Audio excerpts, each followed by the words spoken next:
Hey, what's up guys? Today I'm going to give you guys an update on my Blue-White Control deck. And yeah, talk about some of the card choices, some of the new cards from MH3, and just overall the state of control and yeah, we'll go from there. So I've sort of moved away from an Esper build to more of just Blue-White in general, with a little bit of black mana cards occasionally splashed in, or occasionally red, but mostly just blue-white nowadays. And yeah, I just kind of want to talk about the deck and how it's been doing so far in the current meta. Um, so with this particular build, I've went to 2 to 3 events so far, and I've done pretty well in them. Or I should say like locals, not really like big events like RCQs or play pro tours or anything like that. So I went to a couple of locals, and I placed either first or second on each of those locals I went to. The most recent one, the one I went to yesterday, I came in second. Had 4 wins and 1 draw, and so I came in second there. Yeah, that's basically how the deck's been doing so far. And yeah, I'll just talk about it. Maybe talk about certain cards during certain matchups, and then yeah, we're just gonna kind of go from there.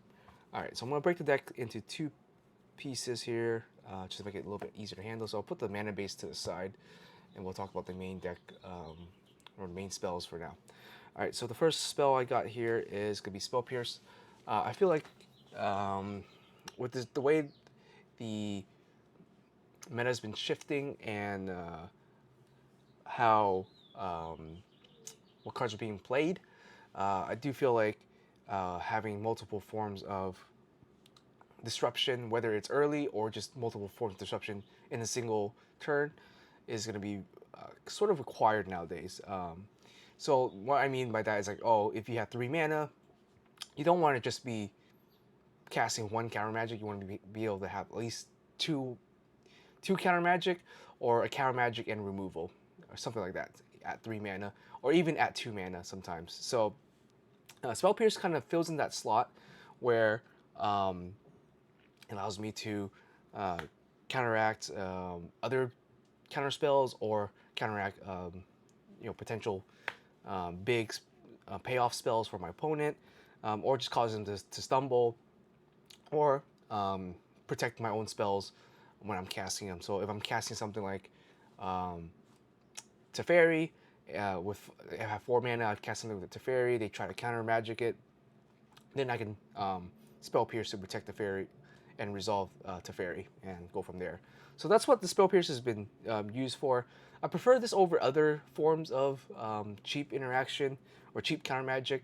I tried Stern Scolding, or Stern Scolding, yeah, Scolding, I think, and I didn't really need more creature removal. I already have like 12 pieces of removal, if not more, so I don't particularly care if they're trying to resolve a creature. I can just remove it.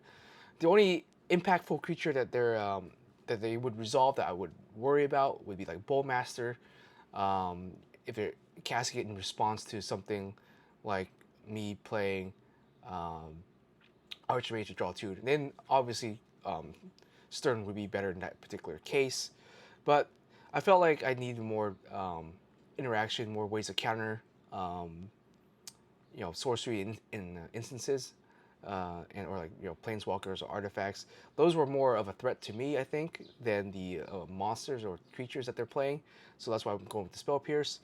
I think there's a lot of talkative about playing Force Negation also. The only thing I don't like about Force Negation, and at least in my particular build, is that I don't have enough card draw to always have cards to just pitch for not only Force Negation, I'm also pitching for Solitude or a Subtlety. So I decided not to play Fawn yet. And the other thing I don't like about Fawn is it doesn't protect me on my own turn, where Spell Pierce does. Because in this particular build, I'm still playing quite a few expensive Planeswalkers, and so if I want to resolve them, then I should have like another way to protect them with via either regular counter spell or with Spell Pierce, and Fawn doesn't really do that. And the other reason why I'm playing Spell Pierce is that I'm also playing Snapcaster, and Snapcasters plus Spell Pierce is pretty good. Or you go Spell Pierce, they try to pay it or counter it or whatever. Then you just snap into Snapcaster, cast Spell Pierce again, and you can do that with 4 mana. So that's kind of good there in that particular sense. So 2 Spell Pierce. I decided not to main deck Chalice anymore. I think in this particular meta, while Chalice can still be pretty good, I think a lot of decks have moved towards a higher mana curve, and the most impactful like stuff that you can counter with Chalice the Void on 1 or 2 would be maybe still Ragavan. Maybe you hit Tamio, or you hit Preordain or something like that. Thought seizes. But it's for me, I felt like I haven't really needed the Chalice too much, so it's okay to start playing like 1 mana counter magic or just 1 mana interaction in general. But I chosen to use Spell Pierce for that particular reason. Next off, you got 4 Prismatic Endings. Still the best like early turn removal we can have, and playing 4 will allow us to at least see 1. It's been useful in almost all my matchup. The only time it hasn't been that great would be something against like a really big mana deck or a combo deck like Storm or Creativity, or maybe a Reanimator deck. Even against Creativity, this you can just always use Ending to preemptively hit their Goblin tokens, their Renin 6, things like that. Um, Obviously, they get Archon now, and Prismatic Ending is pretty useless, but yeah, there's still scenarios where ending, even though it's not good against every matchup, it's good enough to always be playing. And the only con I don't like about it is that it is a sorcery card and not an instant, which I guess March of the Our World Light is a little bit better in that particular sense. But I think, yeah, just ending in general, haven't really found a better 1 to 2 mana removal yet. So yeah. Next off, one of the newer cards here, we got Wrath of the Skies. Another reason why I'm not playing Chalice in the main deck is because of this card. Now, if you don't know what Wrath of the Sky does, is basically kind of like a new Supreme Verdict, but it's like a Supreme Verdict and a Farewell kind of combined in one.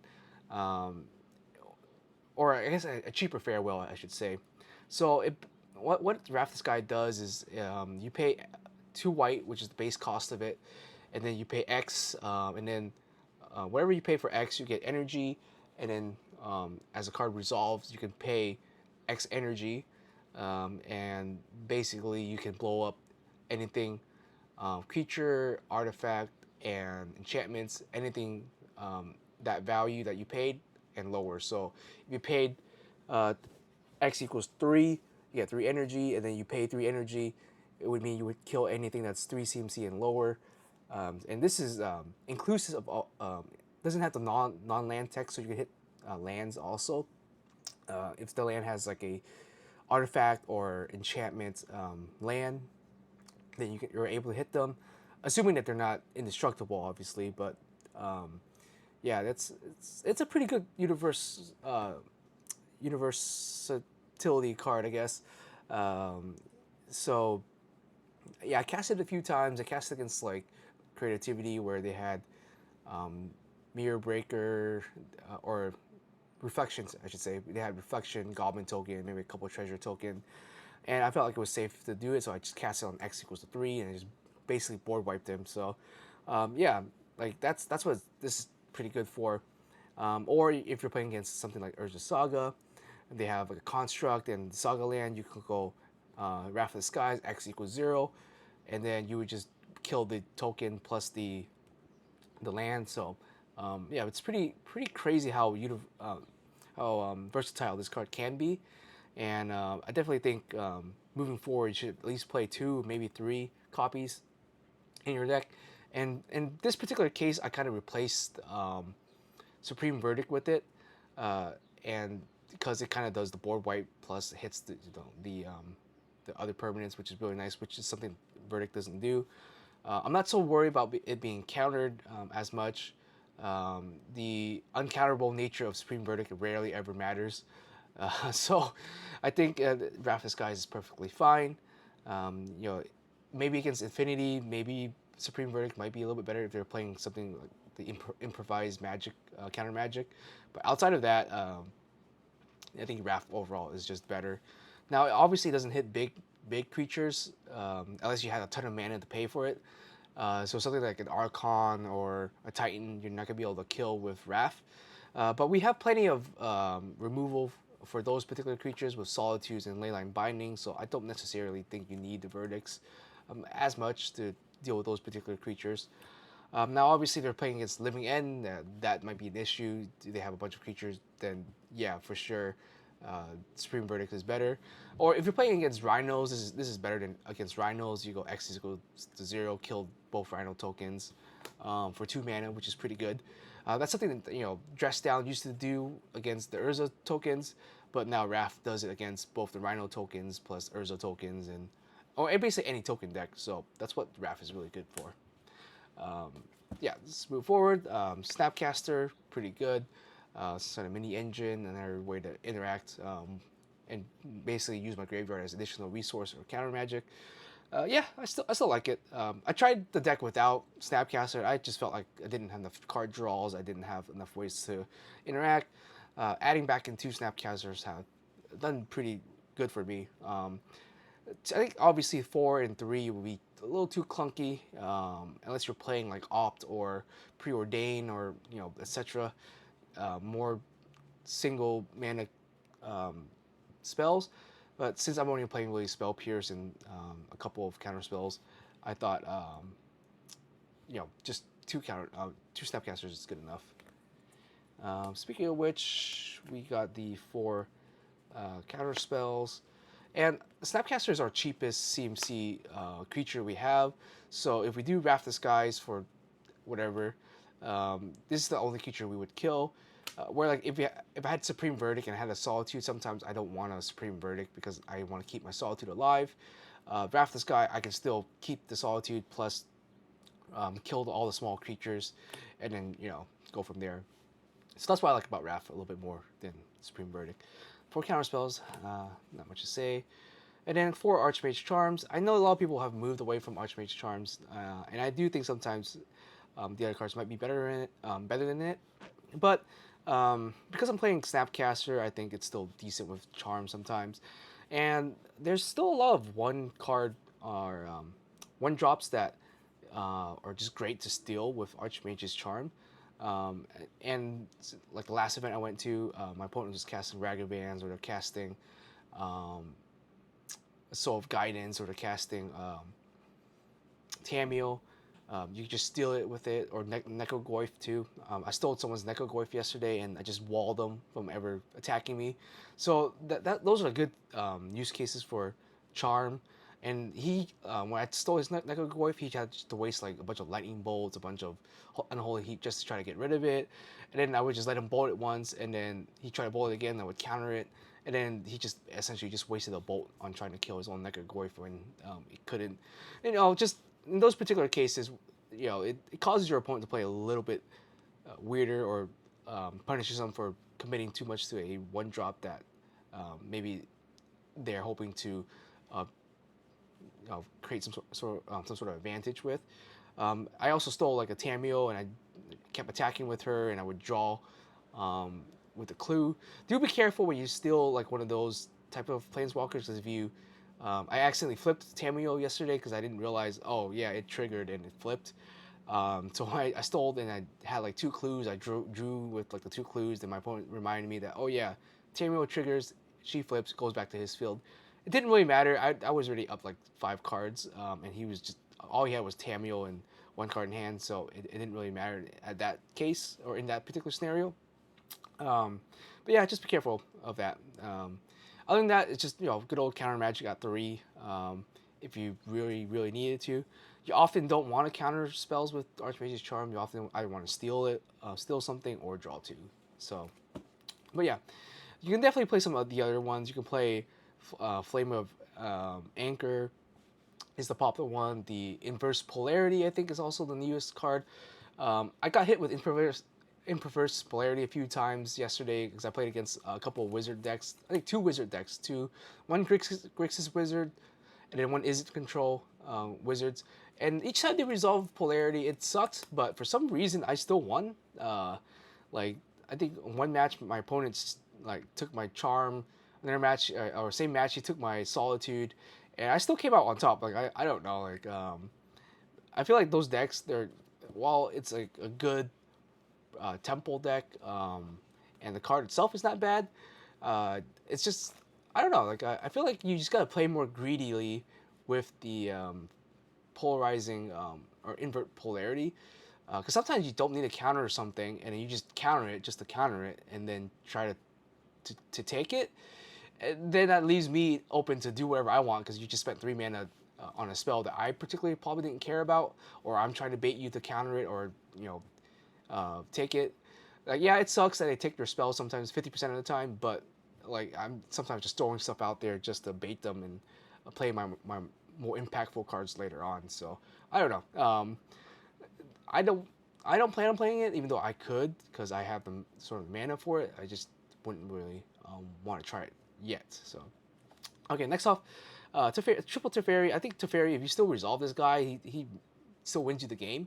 For the most part, if you're in a relatively okay position. Now, if you're playing from behind, he's not gonna do anything. But if you're a little ahead and then you slap Teferi down and they don't interact with it for a couple of turns, the momentum and the tempo swings in your favor very heavily because now they are playing like maybe 1 or 2 spells a turn. That assuming you have a handful of counter magic, you can interact with them, and it makes all your counter magic uncounterable at that point. So that's what I really like about Teferi, just being able to remove their ability to interact, and then obviously during my turn I can just start slapping down the big win conditions and stuff like that, or just being able to make my sorcery speed stuff instant speed is pretty nice too. Uh, Being able to prismatic ending on my opponent's turn, or Lauren's reveal during my opponent's turn is pretty good. So yeah, I still think he's great. Maybe 2 to 3 copies is what I would probably recommend. Maybe not four. Four would probably be a little too cloggy. One Emperor just as a additional win condition. Obviously, I don't think she's as good anymore. You can totally cut her. But it's still one of my favorite cards in white, so I'd say just keep her in the play and show her off. She's kind of cool, but she does get removed or whatever. Like not a big deal there, I guess. Deluges I think has been fantastic. Obviously, if you haven't seen so far, I'm not playing the ring. Namely for a couple reasons. Namely, I didn't want to drop on them because when you play the ring, you got buy 4 of them, and they can add up pretty quickly. And the one thing I didn't like about the ring, even though I'm testing online on Magic Arena, when I have 4 copies of it online, trying it out in blue white on Arena in Timeless or whatever. What I don't like about it is that you have to tap out with it, and that kind of is bad in the sense that unless you have a bunch of free spells like Subtlety, Solitude, Force Negation, if you tap out with the ring, you're basically kind of dooming yourself. Like, sure, you're not gonna lose that turn or the next turn because your opponent can't attack you, but being tapped out means you don't interact with what they're trying to do. They can start slapping down their win conditions freely, and yeah, you draw 1 card off the ring. You better hope you draw the answers to their potential board, like a verdict or something. Because if you don't, you just tap the ring, draw 1, then your turn tap it again, draw 2 more. Sometimes it feels a little slow, or you just end up just drawing lands and lands and lands, and in the control deck you're playing quite a few lands. I didn't particularly like the ring all that much because that's what happened with me when I'm trying it online. Obviously, I know like it's still a really really good card. I'm not saying it's a bad card. I'm just saying to my particular play style, I haven't really liked it. And it also gets punished by Bowlmaster, which kind of irks me a lot. So that's why I'm playing Deluge instead. And Deluge has won me a few games in the terms of like I can keep my mana open and interact with my opponent on turn 4 if I need to. If they don't, then I just cast Deluge, draw my 2 cards if I need a land or more counter magic. And in the games where it becomes really late, which happens a lot with this particular deck, obviously for obvious reasons, right? When you have like 7 mana, you can just draw 2 more, really good. And I really liked that too so far. I don't think I would play more than 2, and maybe 3 if you really wanted to. You don't want to play for the ring. But I always joke that, oh, I'm gonna cast a ring on my opponent every time they pass enters. I'll cast a ring and just joke with them that, yeah, I'm not playing the ring, so this is basically my one ring here. And yeah, it's done its job. Like the other game where I had my opponent basically double Archon me. I just okay, I have no hands left, but I still have Deluge. I deluged, drew a Verdict and something else, Verdict them, and continue to play from there. So yeah, I think Deluge has been uh, underestimated, but or at least been out power crap, you should say, or I should say, compared to the ring. But I still like it. And there are reasons I'm also playing Teferi, so I'm not playing the ring because I'm still playing the OG control boss himself. And yeah, when you resolve him, it feels really good, and they just don't remove it. You just win. Um, the game yesterday I played, I managed to ult him, and then I just drew a bunch of cards with Archmage's Charm, and yeah, and I just kind of just annihilated his board state at that point, and um, yeah, it was pretty good. Like I still think if you can resolve this guy, he's really good. Obviously, the 5 mana is very costly. He doesn't protect you. There's a bunch of other cons about it, but I still think it's still one of my favorite cards to resolve and play. And this deck is more or less just a Teferi tribal deck at this point. And yeah, it's just a good control deck or card in general, but outpower crit once again by the ring. Okay, so then we have Lords Revealed. Yeah, just extra lands. So we're playing 24 lands plus 2 Lords Revealed. Gives us about 26 chances to see a land in our in our hands or whatever. There are times where I just play this as a 5-drop, just to draw 3, and yeah, that you wouldn't think you'd be able to do that safely, but there's times where I feel like we traded enough resources. My opponent's top decking, I'm top decking. Lords Reveal, draw 3. All right, we're back in the game. And obviously, this card gets punished by Bowmaster. So if you're playing against something with black mana, I would just be careful about just casting it. Otherwise, you go from winning to losing almost immediately if you get Bowmaster. And I haven't gotten Bowmaster because I always made sure I had some form of interaction or some way to interact with Bowmaster before I would cast the Lords Revealed. Now, obviously, the best combo is with Teferi plus Lords Reveal, where you turn this thing to essentially a Memory Deluge or a Treasure Cruise. So I would go Teferi, maybe a couple of turns pass. I'm just upticking Teferi. They do something or they don't do something on their turn. I would just go Lords Revealed during their end phase and just draw 3. And it's like, oh, that's when you know you hit the the good cards. You hit the high of control right there when you're able to draw 3 on your opponent's turn and they just pass turn and you have a full grip.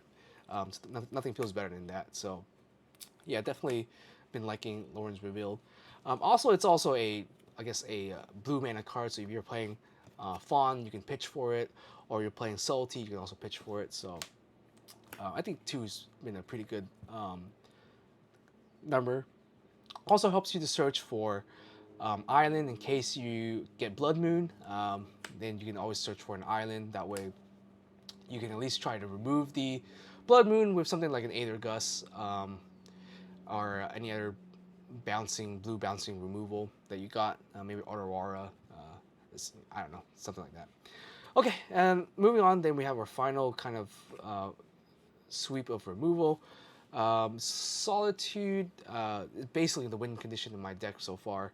I just cast this thing, hard cast it a lot of times, and just beat my opponent down with the 3/2 body, or to heal up with it. Yeah, just overall good. And then you obviously invoke him when you need to. But most of the time, if I draw him, I feel like I'm just leaving mana open just to cast him, hard cast him, and that happens quite a bit. So I'm just playing 4 copies now, and yeah, it's been pretty good. Land and Binding, obviously we're still on the domain mana base here. If I'm doing domain mana base, I'm just gonna full commit and just play 4 copies of it, and yeah, it's still a pretty decent card. The only bad thing about this card is that it loses to something like Pick Your Poison, or it loses to something like Boseiju. But even then, it's not like the worst thing to happen. You're still like technically trading on 1 for 1. But yeah, it's the only thing I don't like about it is just non-permanent removal, and your mana base has to be kind of built around this particular card. And so yeah, just we have nothing else, no other better removal than Binding at the moment. I think Binding and Prismatic Ending. So I still think the 3 to 4 Binding is kind of a mandatory thing. All right, mana base wise, I'll just go through it really quickly here. We have a total of 10 fetches. Just want to get your domain up quickly as possible. So I have 4 flooded and 4 polluted, and 1 scar and 1 misty. You want everything to fetch at least a island, blue mana. Obviously, the 4 flooded you probably really should play.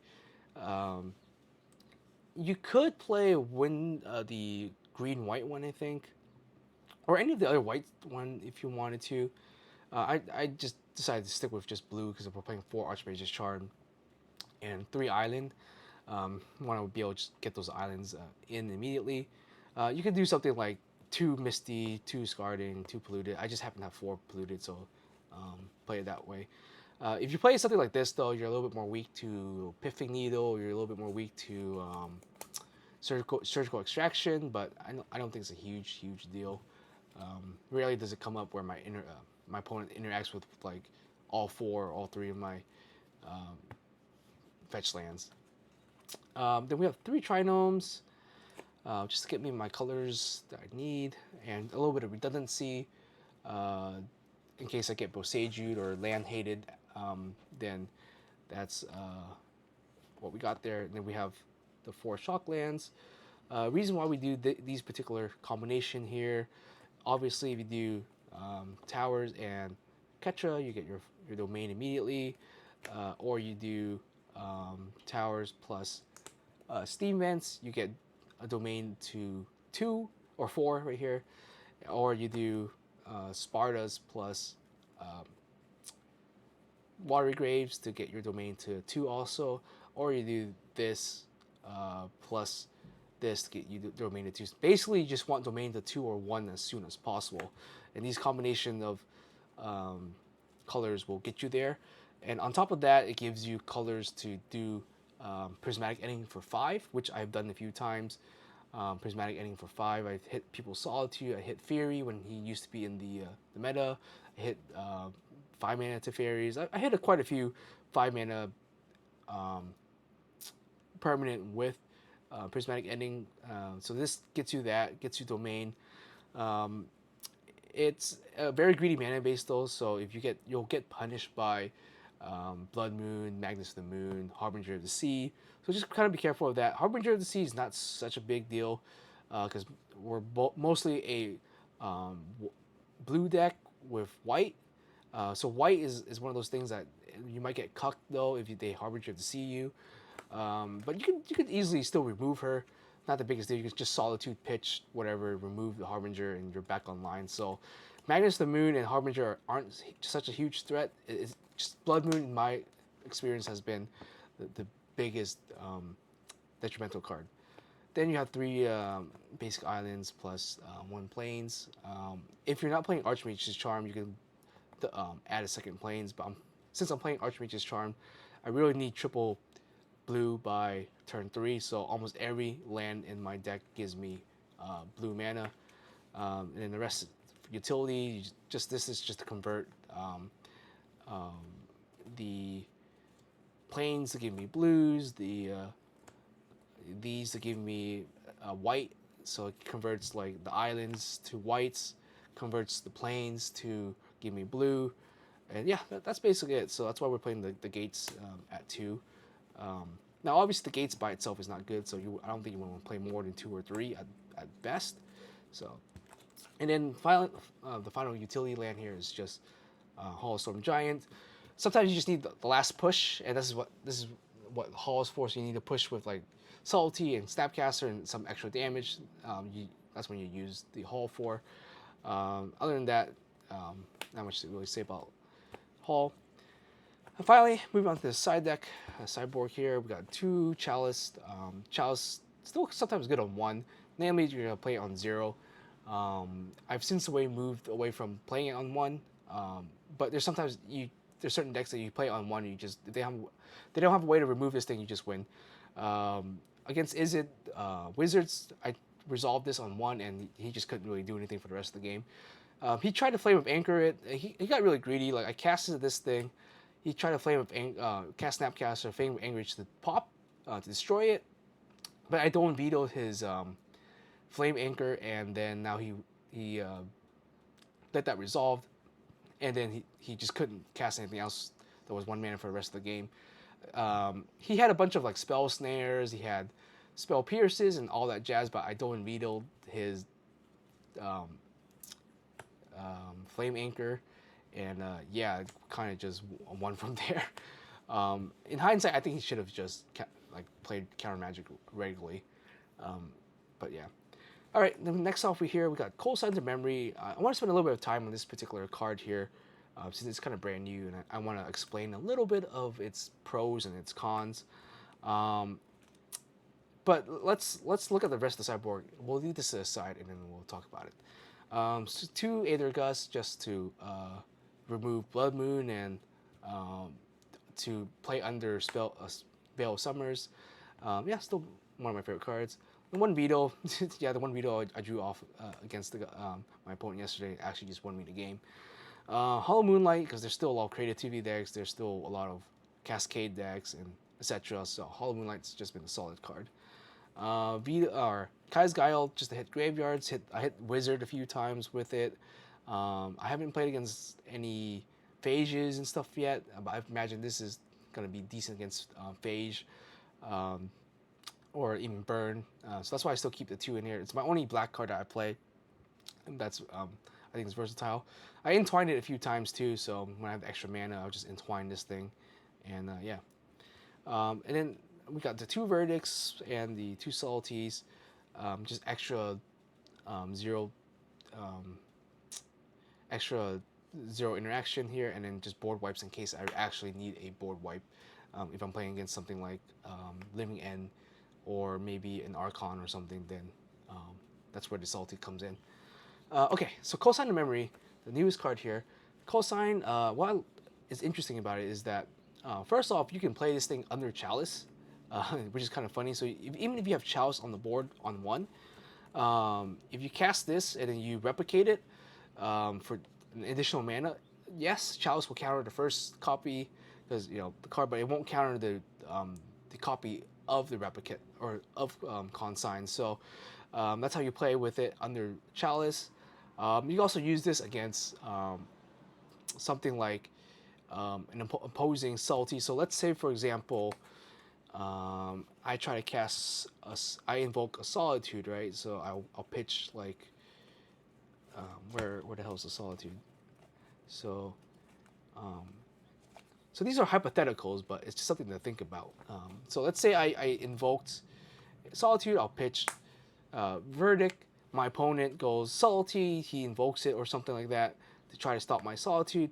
Here's where the cool thing is, if for some reason you have this in your main deck, you can go Consign the Memory, you go Replicate, and then you can target your own Subtlety's sack trigger to stop it, and you can target their Subtlety enter the battlefield trigger to return Solitude back to the deck.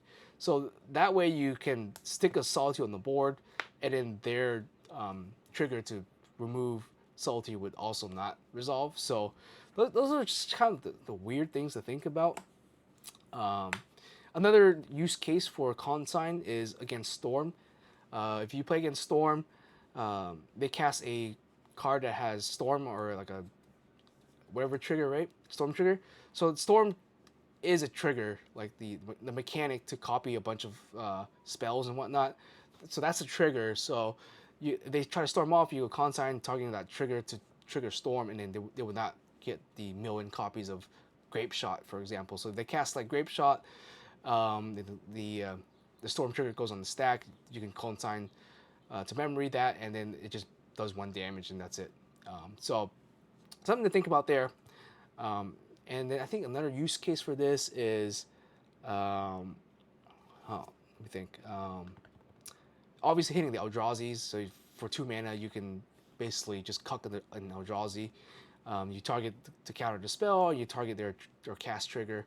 Also works against Cascade decks, so if they go Blood Rage Elf or whatever, you just consign to memory the Blood Rage cast trigger, the Cascade cast trigger, and then it's just a 3/2 body or a 2/2 body or a 3/3 body, Blood Rage Elf or Blood Rage whatever Cascader they're using. So yeah, I think it's actually a really good card without being overly powerful like Stifle. I actually even like this more than Stifle a little bit in terms of like playing against Eldrazi's. Now, obviously, Stifle I think it's still a better card because you just hit lands and active abilities, which is kind of nuts. A little too broken there. So, but yeah, Consign I think to memory is I think it's gonna be like our permanent as any control player, whether you're Izzet or Jeskai or Esper or Blue White, or just even just mono blue, like Blue Moon or whatever. I think Consign is just a must of in the side deck. I don't think it's main deck worthy. I think that's still we'll have to see if it's main deck worthy. Maybe it is if you're playing against something like a lot of phages or a lot of elementals. Then maybe you can main deck this thing. Against like phage, you can just hit their enter the battlefield. Same thing. You can if you're playing phage yourself, you can cast the phage. And then it gets the 2 triggers, it gets the ping 3 and the sack itself as it enters the battlefield or whatever. You can consign your own phage, and now it's a 6/3, and you also ping 3 damage and heal 3. So consign I think is just a really underrated, well not underrated I would say, but definitely a card that there's in a lot of situations you don't really think about it, but it's really good, and I think I like it better than Dress Down, because Dress Down sometimes it's worked against me, and so I decided to just cut Dress Down completely and just play 2 copies of this. I may even bump it up to 3. We'll have to see if in the future, but I do have a 3rd copy in case I want to bump this up to 3. And if I do bump it up to 3, maybe I'll just cut the veto, because you know, we also have Spell Pierce, so I don't think veto is as necessary anymore. But yeah, the content memory I think is an absolutely fantastic card design. It was already good, and then it has the replicate on top of that. I'm pretty sure this card in the future is going to get some sort of borderless treatment or some sort of alternative art, just because of how high impact it has, potentially, and just the fact that it's an uncommon is kind of crazy. I thought this to be at least a rare, if not maybe even a mythic. But I'm glad it's also an uncommon, just so it's a hate card. I think Wizard does a lot of their hate cards in the uncommon. Something same with like something like Aether Gust. When Aether Gust came out, it was just a uncommon. I think this is fantastic. Or like even Veto is an uncommon.